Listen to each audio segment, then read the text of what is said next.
दोस्तों, पहले संसद और अब सुप्रीम कोर्ट में कैसे अलग अलग मोर्चों पर बुरी तरह से घिर गई है सरकार। दोस्तों, कैसे सुप्रीम कोर्ट में सीजीआई की अदालत ने इस सरकार से वो कह दिया जो सरकार में बैठे लोग और बीजेपी के लोग बस एक्सेप्ट करने को तैयार नहीं है। दोस्तों, पिछले 12 सालों में बीजेपी ने अपनी इकोसिस्टम के जरिए मोदी की जो करोड़ों रुपए खर्च करके छवि बनाई ना, उस छवि को पूरी तरह से खंडित कर दिया है कॉकरोच जनता पार्टी के आंदोलन ने। और अब हालत ये है कि सुप्रीम कोर्ट भी सरकार से वो कह रहा है जो बात उसको डे वन से समझ जानी चाहिए थी। दोस्तों, आप जानते हैं कि सुप्रीम कोर्ट में ऐसे बहुत से याचिकाकर्ता हैं जो उन्होंने दरवाजा खटखटाया सुप्रीम कोर्ट का 20 जुलाई को हुई हिंसा को लेकर अलग अलग मोर्चों पर। सुप्रीम कोर्ट में इसको लेकर सुनवाई चल रही थी, लेकिन आज सुप्रीम कोर्ट की तरफ से एक बहुत ही, आप कह सकते हैं, निर्णायक कमेंट किया गया है, जिसको सुनकर एक्चुअली में सरकार को शर्म आनी चाहिए। सरकार का सिर जो है शर्म से झुक जाना चाहिए जब सुप्रीम कोर्ट की तरफ से ये बात बोली गई।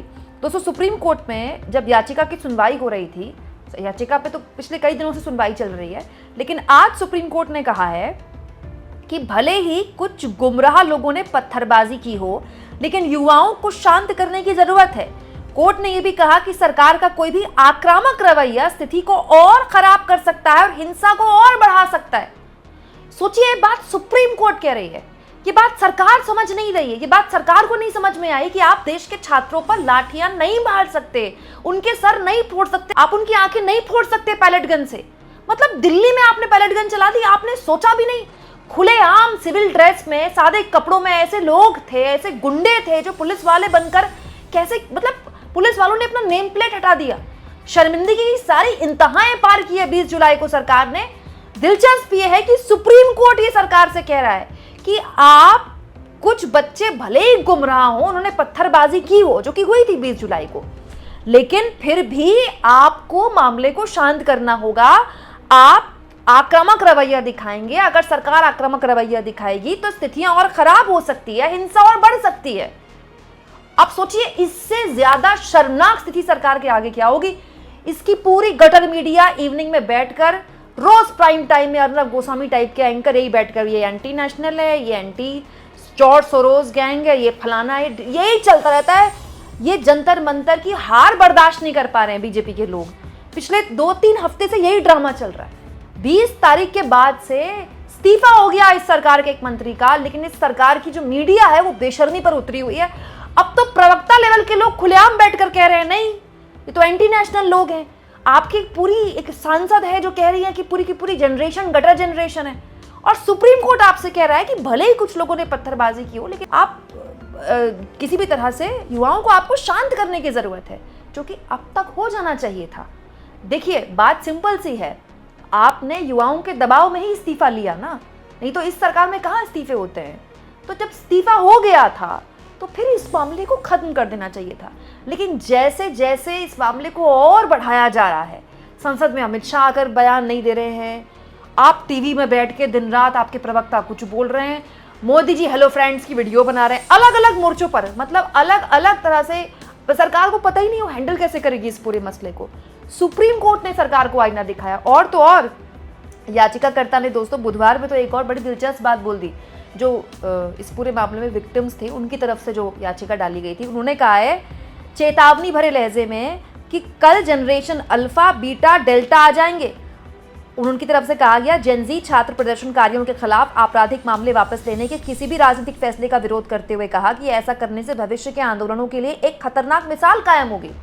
मतलब याचिकाकर्ता कह रहे हैं कि आप जेनजीज पर जो आपने केसेस ठोके हैं, आप उनको वापस नहीं ले रहे हैं। कल को जेन अल्फा आ जाएंगे, जेन बीटा आ जाएंगे। जेन अल्फा का तो आपको पता ही है दोस्तों, देश के अलग अलग हिस्सों में अचानक से चेतना आ गई है। स्कूल के, सरकारी स्कूल की लड़कियां खड़ी हैं, वो बता रही हैं कि हमारे यहाँ टीचर नहीं है, कोई कह रहा है हमारे यहाँ पंखे नहीं है, कोई कह रहा है मिड डे मील नहीं बनता। इसको लेकर बात नहीं होती थी, अब इसके अंदर जागृति आ गई, क्योंकि भाई आजकल तो 4 साल का, 5 साल का बच्चा बिना स्मार्टफोन के खाना नहीं खाता। स्मार्टफोन चलाना कोई आजकल के बच्चों के लिए बहुत बड़ी बात नहीं है। हर घर में एक एंड्रॉयड फोन है, स्मार्टफोन है। तो वो वीडियो बना रहे हैं अपने स्कूल में, हमारे ये नहीं है, ये नहीं है, ये नहीं है, वो पोस्ट कर रहे हैं, उनको व्यूज और लाइक्स मिल रहे हैं। अभी तक व्यूज और लाइक्स नहीं मिलते थे, लेकिन क्योंकि लोगों में एक जागरूकता आई है कि नहीं भाई, बच्चों की शिक्षा के महत्व को लेकर बच्चों में एक सवाल है तो सुना जाना चाहिए, तो उनको व्यूज और लाइक्स भी मिल रहे हैं। देश के अलग अलग हिस्सों से ऐसी वीडियोस आ रही, कभी यूपी से आ रही, कभी राजस्थान से आ रही हैं। तो ये कौन है? ये जेन एल्फाई तो है। ये याचिकाकर्ता ने कहा है कि आप आने वाले वक्त में खतरनाक मिसाल पेश कर रहे हैं। दोस्तों, ये तो सीधा सीधा आप अपनी पूरी जनरेशन को अपने खिलाफ खड़ा कर रहे हैं। और बीजेपी के लोगों को जो ये गलतफहमी है ना कि ये तो कुछ भटके हुए लोग हैं, ये तो हमारे पहले से ही एंटी थे, तो मैं उनकी एक और गलतफहमी दूर कर देती हूँ। जंतर मंतर में या फिर मुंबई की या फिर बिहार की सड़कों में जो युवा उतरे, उनमें से बहुतायत बीजेपी का वोटर था। इनफैक्ट जब मैं जंतर मंतर में लोगों से पूछ रही थी ना, तो वो कई बार तो मुझसे नाराज भी हो जाते कि आप क्यों सवाल पूछ रही हैं, हमने बीजेपी को वोट किया तो क्या हमको बीजेपी से सवाल पूछने का अधिकार नहीं है? बहुत सारे लोग तो मुझे ऐसे भी मिले, हाँ हमने बीजेपी को वोट किया लेकिन अब इनकी कुछ ज्यादा ही मनमर्जी चल गई है, अभी कुछ ज्यादा ही अड़ियल रवैये में आ गए, इनका अहंकार ज्यादा ही बढ़ गया। ऐसे लोग भी मिले हैं मुझे जंतर मंतर में। तो बात बहुत सिंपल सी है, आपको इस बात को स्वीकार करना पड़ेगा कि आपके एक अहंकारी रवैये की वजह से आपने शिक्षा और रोजगार के मुद्दे पर बात नहीं की, उसको लेकर एक आंदोलन खड़ा हुआ तो वहां आपने लाठियां भांज दी। अच्छा, खाली लाठियां और टीयर गैस चलाए होते तो भी समझ में आता। आपकी पुलिस ने नेम प्लेट हटा दी, आपकी पुलिस के बगल में सिविल ड्रेस में सादे कपड़ों में मुंह छुपाए हुए लोग लठ मार रहे हैं, आपकी पुलिस ने इतनी गंदी गंदी हरकतें कर दी लड़कियों के साथ। मतलब ये तो देश के लिए एक शर्मनाक स्थिति है। और अब ये बात सुप्रीम कोर्ट आपको समझा रहा है कि मत कीजिए, ये चाहे कोई पत्थर भी मारे आप पे तो ये मत कीजिए, आपको उन लोगों को समझाना होगा प्यार से। तो पॉइंट यही है कि अभी भी सरकार की बात समझ में क्यों नहीं आ रही है? अभी भी सरकार के पास मौका है भाई, सरकार के पास उसकी गटर मीडिया है जो दिन रात उसके काम में लगी रहती है, उसको कवर फायर तो ये गटर मीडिया देती है ना। एक मैं आपको बताती हूँ सरकार के पास क्या हल है। सरकार संसद में आए, अमित शाह संसद में आए, अपना एक बयान दे दे। भाई विपक्ष को जवाब तो सरकार दे सकती है ना, विपक्ष संतुष्ट हो या ना हो, अमित शाह बता दें कि हाँ एक आंदोलन हुआ और हमने नीट के मामले में तुरंत एक्शन लिया, हमने फास्ट ट्रैक अदालतें बनाई, हमने बिल पास करवाया, हमने इस्तीफा भी करवा लिया, उसके बाद देखिए हमने केसेस भी वापस ले लिए। तो सच्चाई है कि केसेस वापस हुए हैं, ऑन रिकॉर्ड नोटिफिकेशन जारी हुई, देर में हुए भले ही लेकिन हुए, दबाव डालने पर हुए लेकिन हुए, सुप्रीम कोर्ट के कहने पर हुए लेकिन हुए। तो वो बात अमित शाह को बता देनी चाहिए कि देखिए ये कोर्स करेक्शन हमने किया है और हमारी सरकार जो है वो छात्रों के साथ है, मामला रफा दफा खत्म, अगले दिन संसद चलने लग जाएगी। लेकिन संसद में ना आना, आप एक तरह से अपना जो पूरा नैरेटिव है, जो इकोसिस्टम आपने लगा रखा है ना, उसको आप और बल दे रहे हैं, क्योंकि वो इकोसिस्टम आपका नुकसान कर रहा है।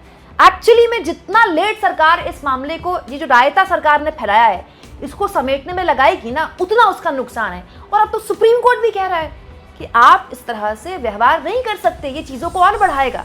आपको क्या लगता है दोस्तों, इतनी सिंपल सी बात सरकार के समझ में क्यों नहीं आ रही है? आखिर आरएसएस के बड़े बड़े नेता इस तरह के बयान क्यों दे रहे हैं कि जंतर मंतर में जो हुआ वो राष्ट्र विरोधी है, वो संविधान विरोधी है? मतलब राष्ट्र विरोधी लोगों के आगे आप झुक गए, आपने इस्तीफा दे दिया। किस तरह की सरकार है ये? जो सरकार जाने ही अपने नैरेटिव के लिए जाती थी, वो समझ ही नहीं पा रही कि उसको नैरेटिव क्या बनाना है, उसमें भी भारी कंफ्यूजन है। सुप्रीम कोर्ट की इस टिप्पणी के बाद भी सरकार को क्या समझ में नहीं आएगा? अच्छा, दिलचस्प ये है कि अब तो और एग्रेसिव होगा विपक्ष कि भाई अब तो सुप्रीम कोर्ट भी वो बात बोल रहा है जो हम बोल रहे हैं, फिर भी आप शर्म नहीं है आपको। आपको क्या लगता है दोस्तों? कमेंट बॉक्स में जरूर लिखें।